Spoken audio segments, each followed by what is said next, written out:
आज बऱ्याच वर्षांनी आठवण तरी आली. अननोन नंबरवरून फोन आला खरा, पण पलीकडचा आवाज चांगलाच ओळखीचा होता. हा आवाज कसा विसरीन मी? या मधाळ आवाज तर कडवेपणही तितकंच चाकून झालेलं. थोडा वेळ विश्वास नाही बसला. कसा बसणार हो? हा, परखा झालेला आपला माणूस फोनवर होतो ना. कसं असतं ना, माणूस कितीही त्रास देऊन गेला तरी फक्त एक आवाज ऐकल्यानंतर ओढ लागतेच हो, लागतेच ओढ. 6 वर्ष झाली आता. आई बाबांना कळाले नेमचं नातं तुटलं कायमचं. इच्छा नसताना आयुष्यात वेगवेगळे जाण्याचा निर्णय घेतला तिने. पहिल्यापासूनच खमकी होती. इमोशन्स बाजूला ठेवून प्रॅक्टिकल विचार पटकन करायचे. आईबाबांच्या प्रेमाखातीर मला दूर करण्याचाही निर्णय तिचाच.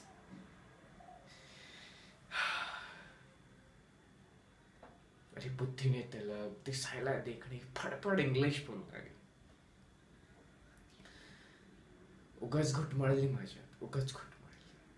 ते 1 वर्ष वाया गेलं नसतं तर कदाचित अजून चांगल्या कॉलेजमध्ये नंबर लागला असता तिचा. अडलड वय, मोह, आकर्षण.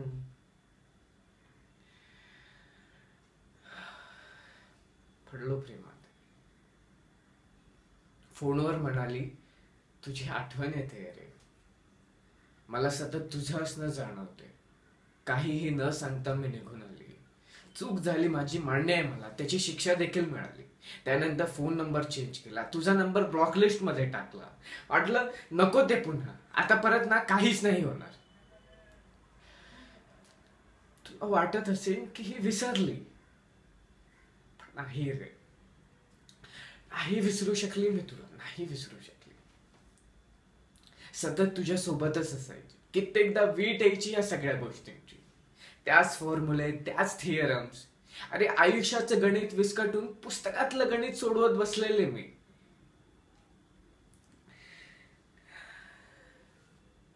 पुन्हा प्रेम देखील झालं. माझ्याच वर्गातला. भरपूर काळजी पण केली. त्याला आपल्याबद्दल सांगितलं. फक्त बोलला मूव्ह ऑन हो, इतकंच. अरे आपलं नातं किती घट्ट होतं, आपल्यात काय घडलं याबद्दल त्यांनी काहीच विचारलं नाही, काहीच नाही. काय माहित का, घरातून येताना जेवणाचा डब्बा आणतो माझ्यासाठी. काही हवं नको बघतो, नोट्स काढून देतो. अरे त्या दिवशी लग्नासाठी विचारलं त्यांनी, अंगठीच घेऊन आला डायरेक्ट. म्हणाला तुला गमवायचं नाहीये मला.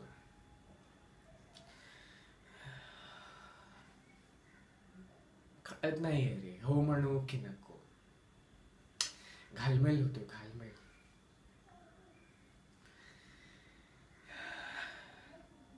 वॉशरूम मध्ये पाणी अंगावर घेताना तुझं नाव येतं तोंडात. कोणी हाक मारली तर असं वाटतं तूच आलास. डब्यात शेपूची भाजी दिसली की वाकडं केलेलं तुझं तोंड आठवतं. त्याला किस करताना डोळे बंद केले की तुझा चेहरा येतो समोर. सेक्स देखील झालं माझं. अर्थात तुझ्याकडून आता काय लपवायचं.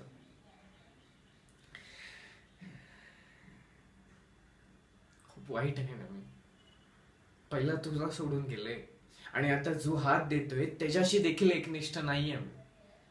नाही रे, मुद्दामून नाहीये हे सगळं, मुद्दामून नाहीये. तो आवडतो मला, प्रेम देखील करते मी, पण पुन्हा पुन्हा तुझा चेहरा येतो समोर तर काय करू? बोलणार आहे, काय करू?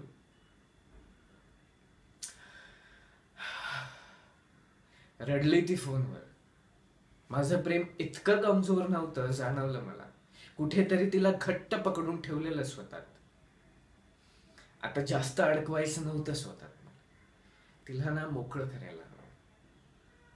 आयुष्यात भरपूर पुढे गेल्या, अशीच पुढे जात राहावं. तिच्या मनाला लागतंय की तिने मला दुखवलंय, मनाला टोचतंय.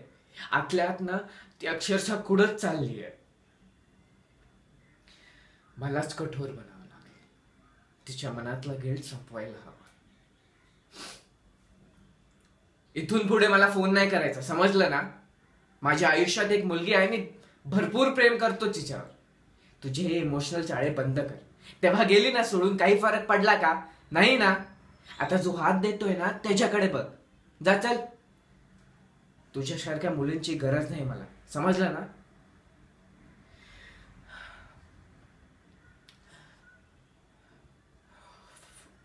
फोन कट केला मी. तिला आयुष्याचं कनेक्शन सापडावं.